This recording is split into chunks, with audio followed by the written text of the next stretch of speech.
세상에 많은 일들이 우연히 이루어지는 것이 아니라고 제가 말씀드렸습니다. 하나님께서 계획하셨고 하나님께서 저를 만나게 하셨고 이 자리에 와서 예배하게 하신 줄로 믿습니다. 우리 모두는요, 실패를 원하는 사람은 아마 단 한 명도 없을 것입니다. 모든 사람이 성공을 원하고 있죠. 좀 더 구체적으로 얘기하자면 내가 몸담고 있는 곳에서 지금보다 조금 더 높은 곳으로 올라가기를 원합니다.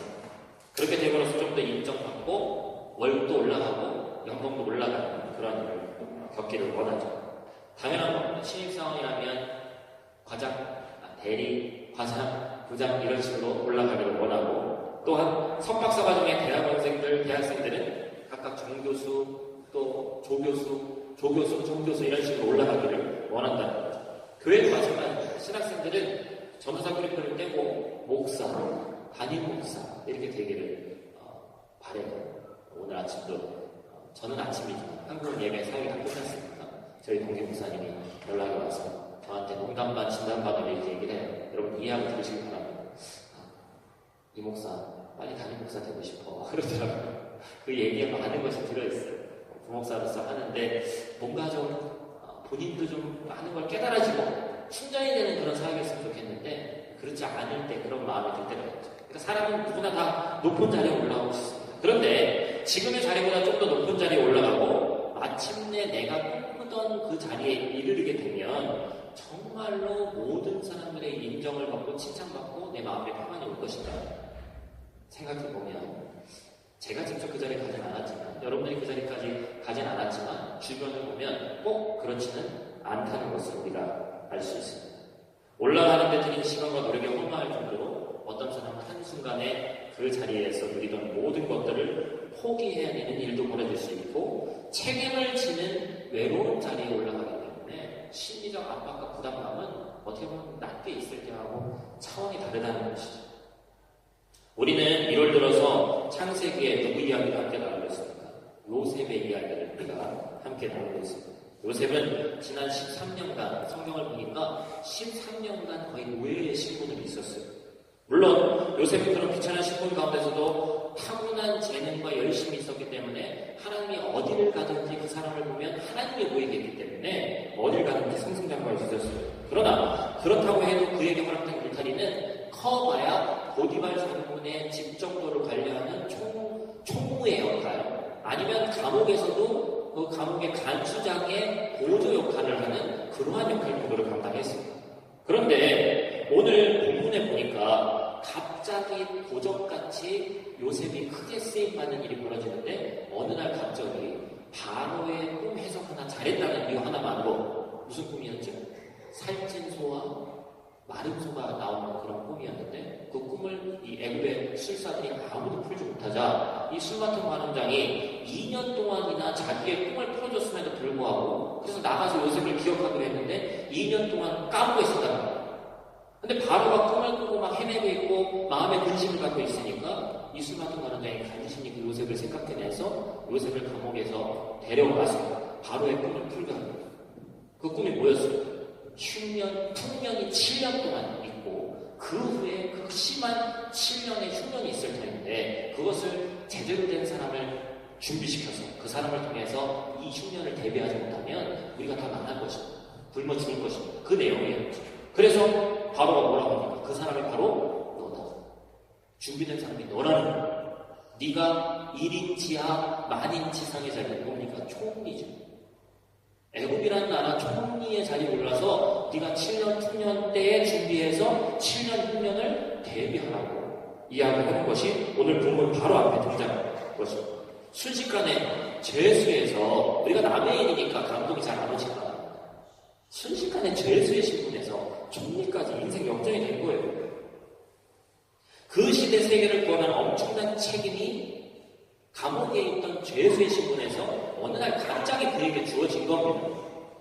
그러면 요셉은 이 갑작스러운 변화에 잘 적응할 수 있었을까라는 것이죠. 이제 감히 요셉을 향해서 꾸짖거나 욕하거나 때릴 사람도 없습니다. 이거 해라 저거 해라 명령할 사람도 없어요. 왜냐면 왕 바로 미치기 때문에. 왕 아니면 얘기하지도 못해요. 먹고 싶으면 먹고 자고 싶으면 자고 그동안 13년 동안 못했던 거 누리면 되는 거예요.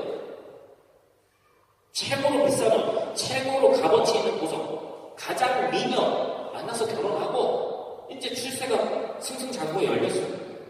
참 인생이라는 것이 알 수 없는 것이 17살 때 노예로 팔려올 때 만약에 13년 후에 이러한 인생 역전이 있다는 걸 알았으면 형제들의 배신으로 노예로 팔려다가 감옥에서 고생하고 그 13년 기간을 참을 수 있었겠어요? 없었겠어요? 즐거움으로 참을 수 있죠. 13년 뒤에 무슨 대박이 터진다는 약속이 있으면 여기 있는 저나 여러분들 뭐 참을 게 뭐가 있겠어요? 매일매일 기쁜 찬송을 부르면서 13년만 버티자, 12년만 버티자, 10년만 버티자 이러면서 살았을 거란 말이에요. 그런데 요셉이 총리가 돼서 애국을 다스린 그 시간이 성경에 구체적으로 기록되어 있지 않지만 어땠을 거라고 추측이 가능하냐면 심히 어려웠을 것이라는 거죠. 그걸 뭐로 볼 수 있습니까? 오늘 본문의 말씀 50절에서 52절 말씀을 보니까 뭐가 등장하죠? 요셉이 아들을 낳는데 그 아들들을 낳으면서 이름을 붙이는데 그 자녀의 이름에 요셉의 마음이 다 들어있더라고요. 여러분 다시 한번 읽어볼까요? 50절에서 52절 말씀인데 우리 한번 같이 읽어보겠습니다. 같이 있습니다. 흉년이 들기 전에 요셉에게 두 아들이 나네 곧 오네 대사장 보디베라의 딸 아스낫이 그에게서 낳은 자 요셉이 그의 장남의 이름을 므낫세라 하였으니 하나님이 내게 내 모든 고난과 내 아버지의 온 진리를 잊어버리게 하셨다 하며 차남의 이름을 에브라임이라 하였으니 하나님이 나를 내가 수고한 땅에서 번성하게 하셨다 함이었다. 자녀의 이름을 짓는데 부모가 짓는데 아무 생각 안 하고 짓는 사람은 아무도 없습니다.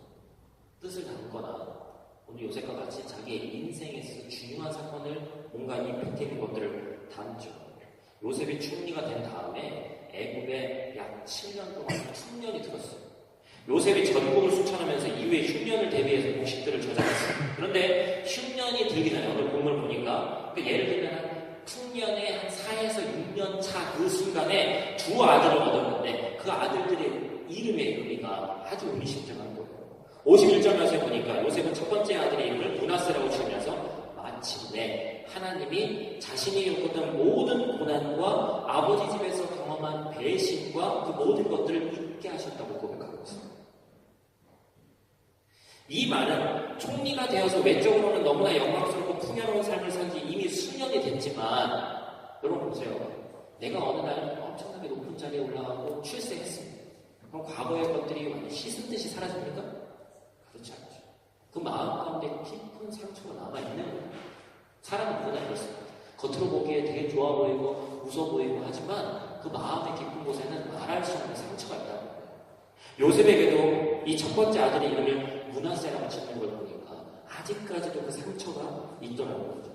형제들과 보디발 부부와 술 맡은 관원장들 인생에서 믿었던 사람들에 의해서 당했던 배신 나가서 얘기해 준다는 거예요.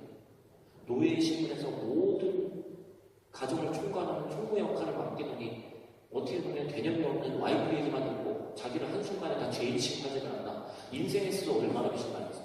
형제들은 뭐예요? 피라도 안 섞였으면 말을 배다른 형제에게는 아니라 형제는 형제 아닙니까? 아버지한테 가서 사자의 뜻에 죽었다고 거짓말하고. 여러분 인생에 있어서 이런 고난을 당한 사람이 누가 있어요? 그 배신의 상처가 어마어마하게 컸다는 거예요. 그런데 52절 말씀을 보니까 에브라임을 나오면서 뭐라고 얘기하고 있습니까? 뜻이 뭐예요? 하나님이 나를 내가 수고한 땅에서 번성하게 하셨다. 여러분 이 얘기는 이제 끝났다는 얘기가 아니라 이 말 안에 뭐가 들어있는 거예요? 요셉이 자기 입으로 이렇게 말할 정도면 얼마나 극심한 고통 가운데 살았는지를 알 수가 있죠. 우리가 해외에서 살아가지만 모르겠어요. 내가 한국인의 이 메모를 하고 아마 체코 전공하는 우리 형제들도 있지만 체코를 100% 완벽하게 한다 한들 체코인처럼 똑같이 살아가는 힘들어요. 왜냐면 메모가 다르고 알게 모르게 그런 차별들이 물론 체코는 좀 덜하다고 하는데 있을 수밖에 없어요. 그런데 애국이라는 곳에 가서 그냥 적당한 위치에서 눈에 보이지 않으면 괜찮은데 총리의 자리까지 올라와가지고 타국에 있던 사람 히브리 노예 출신이 총리의 자리에 가서 이제 7년, 흉년이 있으니 7년, 흉년을 대비해야 된다고 말 듣겠습니까? 그 삶 가운데 극심한 고통이 얼마나 심했는지 여러분 NIV 이 성경에 보니까 육체적, 정신적 고통이라는 뜻에 서퍼링이라는 단어를 썼어요. 내 인생 자체가 고통이었다. 지금 이렇게 높은 자리에 있지만 사실 그것이 이 자리가 하나도 기쁘지 않을 정도로 과거를 묵상하면 그 정도 고통의 자리에 있었다는 걸 얘기하는 거예요. 말씀의 서두에 이야기한 것처럼 높은 자리에 올라가면 심지어 왕이 되면 아니 대통령이 되면 아무 걱정이 없을 것 같지만 요즘에 보세요. 우스갯소리로 어린아이들 꿈이 뭐냐고 물어보면 대통령이라는 하는 사람 있어요? 대통령 높은 자리에 올라갔다 하면 그 끝이 안 좋고 얼마나 그 자리가 힘든 자리입니까? 요셉이 이방인 노예 제수 출신의 비천한 신분으로 그야말로 어느 날 갑자기 바로 앞에서 말 한 번 잘해가지고 벼락칠세한 것 같이 낙하산 같은 그런 인물인데 주변에 있던 이집트 사람들, 애국 사람들이 이 엘리트들이 이 요셉을 고운 눈으로 바라볼 수가 없었다는 것이죠. 아마도 바사 궁전에 있었던 또한 바벨론 치하에 있었던 다니엘과 같은 그런 마음이 아니었을까. 어떻게 하면 저걸 물어뜯을까 그런 사이에서 살았을 거라는 거죠. 더군다나 요셉이 주도한 풍년의 시기에 흉년을 대비하는 경제정책은 어떻게 했습니까? 풍년이 났을 때의 20% 정도를 계속해서 저장했어요. 47절 이하에 보니까 7회 풍년의 때에 뭐라고 얘기하고 있습니까? 토지 소출이 심히 많았다고 얘기하면서 마치 바다의 모래알처럼 많았다. 여러분 우리가 성경의 스토리를 알고 있으니까 이게 이해가 되지. 풍년의 때가 와서 이렇게 많으면 나일강의 신이 태양신 나가 축복을 주셔가지고 이렇게 많이 벌었으니까 흥청망청 살자. 이게 정상이고 이 사람들. 그런데 올지도 모르는 7년 뒤에 하나님이라는 자기들 입장에서 외국 사람 입장에서 볼 때는 알지도 못하는 신을 믿는 총리가 나타나서 7년 뒤에 10년을 준비해야 된다 이렇게 얘기하면 7년간 누적해서 비축하고 창고를 짓고 유지하는 데만 엄청난 비용이 들 겁니다. 이렇게 풍요로운 시기에 과연 올지도 안 올지도 모르는 불확실한 미래를 흉년에 대한 걱정으로 너무 호들갑 떠는 것이 아니냐는 주변에 있는 사람들이 불만의 찬소리입니다. 그리고 국가가 우리 땅을 다 뺏으려는 것이 아니냐는 이집트 부자들의 그런 울음소리가 마치 들려오는 것만 같은 거예요. 성경에 구체적으로 기록되어 있지는 않지만 그런 소리가 들려오는 거였습니다. 요셉 나름대로 어떻게 했어요? 뭘 맡겨도 완벽하게 해내는 스타일이잖아요. 밤낮 없이 전국을 순회하면서 꼼꼼히 공식량을 확인하고 창고를 짓고 일꾼을 채용하고 하나부터 열까지 다 챙겼어요. 요셉의 성격을 보니까 그런데 또 동시에 자기를 감시하고 시기하고 모함하는 수많은 정적들의 태클에 맞서느니라고 고생이 아마도 이만저만 아니었을 것이라는 거죠. 요셉도 흉년을 대비하는 7년의 시간 동안 토탈 풍년 7년, 흉년 7년 동안 얼마나 힘든 기간을 보냈을까 하는 것입니다. 사랑하는 성도 여러분, 우리가 분명히 기억해야 할 것은 그가 어떻게 이런 기간을 이렇게 잘 보낼 수 있었을까? 결국에 승리자로 남을 수 있었을까? 거기에 우리의 포커스가 맞춰져야 되겠죠. 성경은 이것에 대해서 구체적으로 그러지 않습니다만 우리가 뭘 알 수 있습니까? 많은 사람들이 요셉이 높은 자리에 올라간 것에만 초점을 맞춰. 그리고 마치 구약에서 얘기하는 복은 생육하고 번성하고 마치 구약의 대표적인 인물 누가 있죠? 욥이라는 인물이 있죠. 극심한 고난 가운데 있었지만 그 고난의 터널을 통과하니까 갑절의 축복을 받았다. 이것이 마치 우리에게 오는 그 축복처럼 인생의 로또처럼 오는 것이 축복이나 하고 생각을 한다는 것이죠. 그런데 요셉에게 있어서 이 총리의 자리는 하나님께서 혹독하게 훈련시키신 것이 그 복이라는 것을 바라보는 것을 세상의 관점으로 바라본다는 관점을 우리가 생각지 않게 합니다. 많은 사람들이 뭐라고 생각하냐면 마지막에 예수 믿고 천국 가는 것을 기독교의 최종적인 결론이자 복이라고 생각합니다. 그런데 기독교는 제가 말씀드리지만 결과의 종교이기는 맞지만 과정이 없는 결과는 있을 수가 없습니다. 그래서 뭐가 더 중요하다 이렇게 1대1의 비율을 나누기 힘들지만 기독교는요 과정이 너무나 더 중요한 종교예요. 왜 그렇습니까? 사람은 그 과정을 보지 못하지만 우리는 보이지 않는 하나님께서 우리의 과정을 보고 있다는 것을 알고 있기 때문에 그런 거예요. 오늘의 말씀은 마찬가지입니다. 요셉의 삶은 결론이 돼서 총리가 되었고 풍요로워졌고 1인지와 만인지상이 됐다는 게 중요한 게 아니라 요셉이 어떻게 해서 노예의 신분으로 있던 13년 7년 동안 풍년의 기간 동안 인생의 숱한 태클 가운데 요셉이라는 인물이 어떠한 사람이었을 것인가가 중요합니다. 그는 결코 그 자리에 앉아서 안일하게 하나님이 다 하시겠지 하고 가만히 앉아있는 사람이 아니었어요. 하나님이 이미 약속하셨고 꿈으로 보일 수 있기 때문에 가만히 있어도 되는 거 아니에요? 그런 생각을 한 사람이 아니었단 말이에요.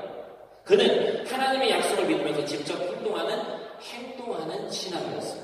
할렐루야. 행동하는 신앙. 마음으로만 생각하는 건 누구나 할 수 있어요. 내가 교회를 다니면서 그리스도인이기 때문에 이러이러한 일을 해야 되겠습니다. 하나님 이런 결단을 해야 되겠습니다. 마음은 누구나 먹을 수 있어요. 특히나 이 연초에 누구나 마음 먹을 수 있어요. 그러나 행동하는 것은 아무나 할 수 없는 일이 아니라는 것이죠.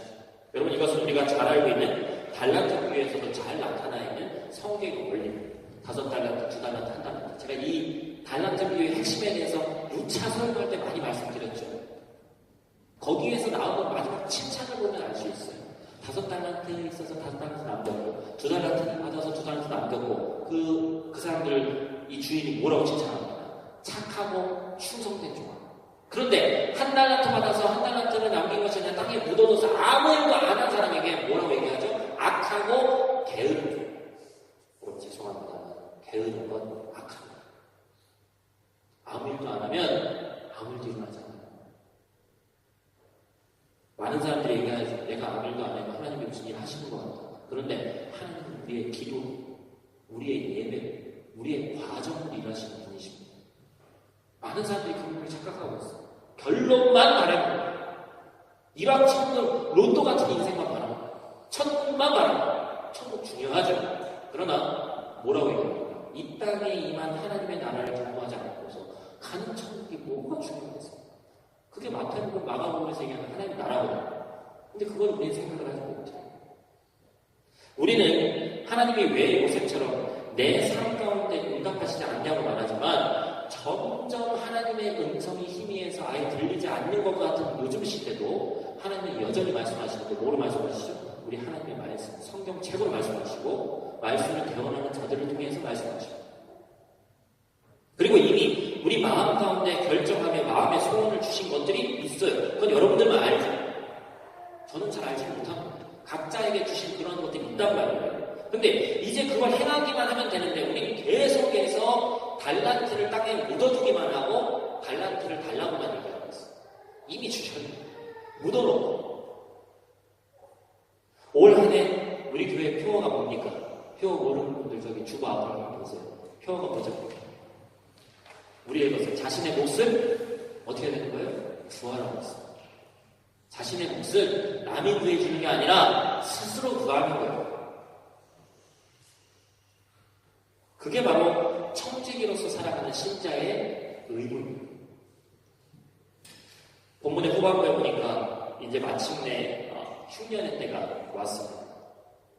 이로써 요셉을 통해서 계시한 하나님의 말씀이 이루어졌죠. 하나님께서는 하나님 당신의 약속을 지키심으로써 요셉의 의로움을 모든 사람들 앞에서 증명해 보여주셨습니다. 이 싸움은 요셉의 힘과 지혜의 싸움이 아니라 애굽이라는 낯선 땅에서도 하나님이 살아계시는 하나님과 이방 신의 싸움이에요. 이집트 애굽을 믿는 신은 헛된 것이고 하나님만이 오직 한 분이신 절대자이신 하나님, 그 싸움이랍니다. 7년씩의 풍년과 흉년 사건이 어떤 의미로 당하고 땅의 신이 파라오가 이 세계를 다스리고 구원해 주는 것이 아니라 오직 한 분이신 여호와 하나님이 이 세계의 진정한 창조주의자, 구원자이심을 보여주는 영적 전쟁이었다. 이게 바로 요셉의 삶으로 드러난 하나님의 계획입니다. 마침내 이 흉년의 때가 오자 열처녀의 비유처럼 슬기로운 처녀들과 미련한 처녀들이 구분됐던 것 같은 일이 벌어졌죠. 요셉이 7년간 곡식을 비축하는 모습은 이집트뿐만이 아니라 주변의 모두에게도 알려졌어요. 그런데 어떤 마음과 생각으로 그 7년을 바라봤냐면 요셉이 하는 걸 보고 좀 느껴서 같이 비축한 나라가 있으면 참 좋았을 텐데 단 한 나라, 한 가정도 없었다는 거죠. 우리는 여기서 뭐가 생각이 납니까? 저는 이 말씀 묵상하는데 노아가 생각납니다. 노아가 약 100여 년 동안 방주를 지었는데 그 방주를 산 중턱에 짓는 걸 보고 다들 미쳤다고 얘기했어요. 마지막 때는 이와 같은 것이다 라고 얘기하죠. 하나님 믿고 야 주일날 무슨 이 좋은 날 아니, 여행 오신 분들도 계시니까 프라하까지 여행 와가지고 이 좋은 날 무슨 뭐 교회를 가고 뭐기 별난 공부를 해. 뭐 해외까지 가서 뭐 주일 한번 빠지고 뭐하고 하는 거 뭐 그게 뭐가 중요해. 이렇게 얘기한단 말이에요. 세상 사람들은 이해를 못한단 말이에요. 왜 저런 삶을 살아야 되는지 이해할 수가 없단 말이에요, 그 사람들은.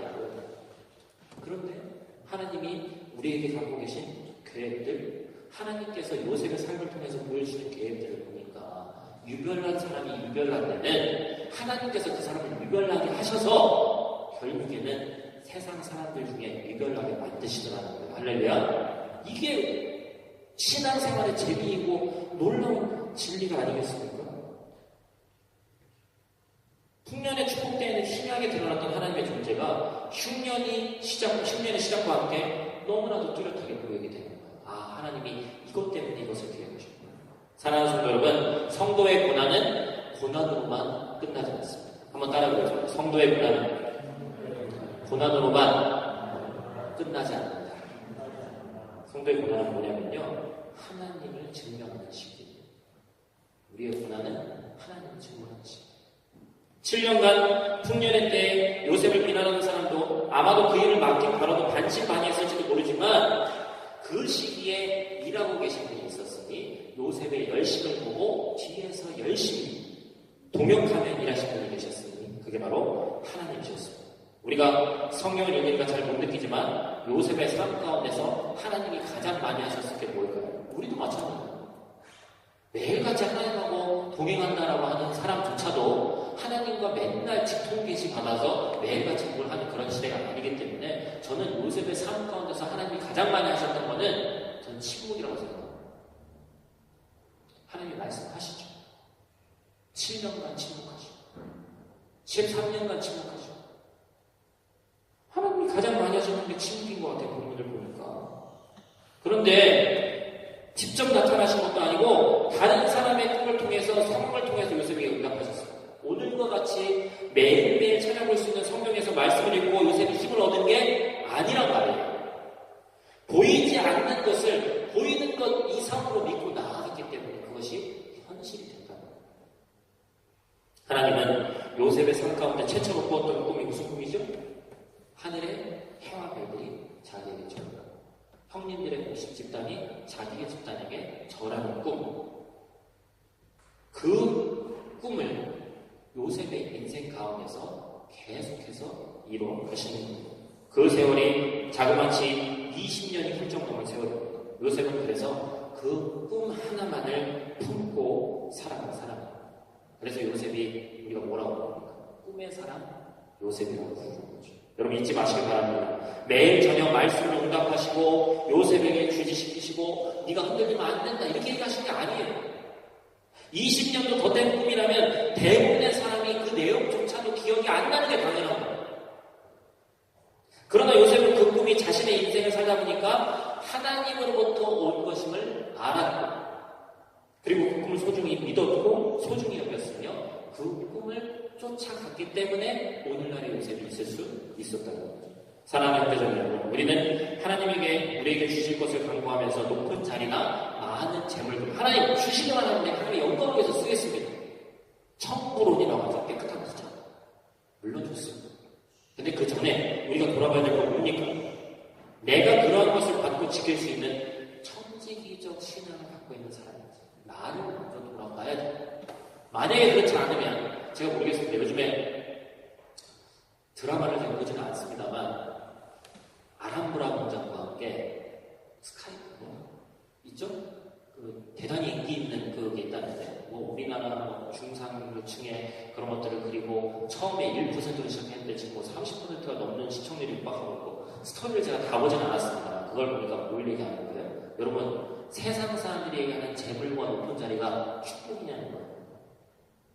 받을 감당할 능력이 안 되는 사람에게는 독이고 저주. 먼저 그러한 것들을 축복을 세상적인 축복 구하는 것 구해야 주시기 때문에 구하는 거 좋습니다. 근데 내가 그것을 품을 수 있는 천지기적 사명과 하나님이 주신 것을 온전히 맡길 수 있는 내가 그런 요셉과 같은 사람인지를 돌아봐야 합니다. 하나님은 우리의 고난조차 사용하셔서 합력하여 선을 이루시는 하나님이십니다. 그리고 그 고난의 끝에 하나님은 반드시 하나님의 방법으로 보상하십니다.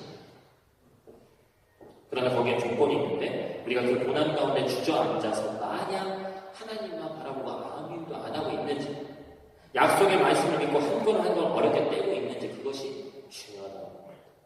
지금도 하나님은 여러분의 삶 가운데 놀라운 일을 계획하고 계십니다. 제가 여러분 삶에 목적이 있습니다. 하나님 놀라운 계획이 있습니다. 이 얘기 예전에 목적이 이끄는 사람 나올 때부터 20년도 넘게 중고등부 제가 담당 전도사 할 때부터 얘기했던 내용이에요. 하도 많이 우리가 듣다 보니까 별로 감동이 안 나요. 이제는 인생 한 30년, 40년, 50년, 60년 살았는데 또 대단한 하나님의 놀라운 계획이겠나, 별로 감동도 안 오고 그런 시대를 살고 있어요. 하도 많이 듣다 보니까. 저는 여러분이 특별히 우리가 지금 불안한 곳에 와서 살고 있기 때문에 여러분 주변에서 하는 소리 한번 잘 귀 기울여 보시면 우리가 그것에 대해서 조금 묵상해야 될 필요가 있어요. 우리만 잘 모르는 게 아닌지 그걸 한번 생각해 봐야 돼요. 8,000km나 떨어진 이 프라하라는 땅에 희한하게 살고 있습니다. 제가 오늘 칼럼에도 짧게 적어놨습니다만 제가 내일이면 이 땅을 이제 정확히 딱 5년 꽉 채운 날이거든요. 어찌 보면 모르겠어요. 대단한 비전이 있어서 거짓말하면 안 되니까 제가 프라하라는 땅을 위해서 10년간 기도하고 이런 거 왔습니다 하면 참 멋있겠는데 전혀 그렇지 않습니다. 저는 여기 오기 전까지도 저희 아버지가 하도 걱정나셔서 체코 프라하 공산국가 이거 가면 다 큰일 나는 거 아니냐, 이미 자유화된 지가 언젠데. 저는 이제 공항에 딱 떨어졌을 때도 그 아버지 말씀이 잊혀지지가 않아가지고 딱 요 계절이니까 비는 으슬으슬 내리지, 영하 한 3, 4도 정도 됐는데 이 조명은 다 흐리지, 이 공산국가 진짜 못 살았구나 막 그런 생각하면 신나는 거야. 하나님이 오기 전에 상황으로 응답해 주신 확실한 그 응답이 있음에도 불구하고 계속 사람이기 때문에 반신반의하는 거예요. 집은 구해질지, 교회는, 제가 교회 생각하고 왔는데 교회는 느낌 있는지, 예전에는 미국 같은 데는 교회에 있다고 하고 담임 목사를 청빙하고 교회가 없어져가지고 사기치는 경우가 많았대요. 별의별 얘기를 다 듣는 거예요. 보이지 않는 것을 그렇게 믿으려니까 이게 믿기지가 않는 거예요. 여러분, 우리는 어떻습니까? 여러분 무슨 이 체코 땅에 아메리칸 드림 같은 드림을 나누고 싶은 분 계세요? 물론 내가 잘 살아보겠다고 왔죠. 근데 저는 이 체코 땅이 적당해서도 좋아요. 너무 아닌 것도 아니고 너무 높은 것도 아니고, 너무 높으면 내가 이곳에서 내 일신의 아니만을 위해서 온 것 같아서 찔릴 거고, 너무 못하면 내가 너무나 연약한 모습이 내 자신이 알기 때문에 못하겠다고 도망갈까 봐 두려운데, 하나님이 적당한 곳에 보내주신 거예요. 제 그릇에 맞는. 요즘도 하나님한테 계속해서 꾸준히 기도합니다. 목사님만 모르는 것 같아요. 못 얘기할 수 있지만 하나님께서 이 땅에 저를 보내신 이유가 뭐예요? 하루하루 계속해서 물어가면서 사는 거예요. 그리고 이미 보이신 것들이 있죠. 그것들을 믿으면서 가는 거예요. 매일같이 하나님 응답하신다고요? 아니요. 응답하시지 않는 경우가 더 많습니다. 그런데 1년이 됐든 2년이 됐든 아니면 한 달이 됐든 예배 드릴 때가 됐든 그때 응답하고 말씀해 주시는 그 말씀을 내가 믿음으로써 나아가는 거예요. 평범한 신앙인과 유별난 신앙인은 거기에서 차이가 있는 거예요. 똑같이 말씀을 전해주고 똑같이 예배 드리러 왔는데 왜 차이가 나겠어요? 그게 믿음이에요. 여러분, 저는 우리 프라하라는 곳에 와서 살면서, 특히나 또 다른 해외 한국에 계신 분들도 마찬가지입니다. 어디에 살든지 간에 하나님께서 이곳에 보낸 특별한 의미에 대해서 생각해봤으면 좋겠습니다. 한국이면 어떤 지역이 있습니까? 체코, 프라하 땅, 파리도 있고 런던도 있고 아프리카도 있고 동남아도 있는데 왜 하필 프라하? 거기에 대해서 진지하게 기도하면서 생각해 보셔야 됩니다. 나만 모르고 있을 수도 있어요. 주변에 있는 사람들은 다 하나님이 널 그렇게 보내신 이유가 있는 것 같아, 이렇게 얘기하는데 정작 나만 모르면 얼마나 불행한 거예요. 그것에 대해서 답을 찾아 나가시는 올 한 해가 되시기를 주님의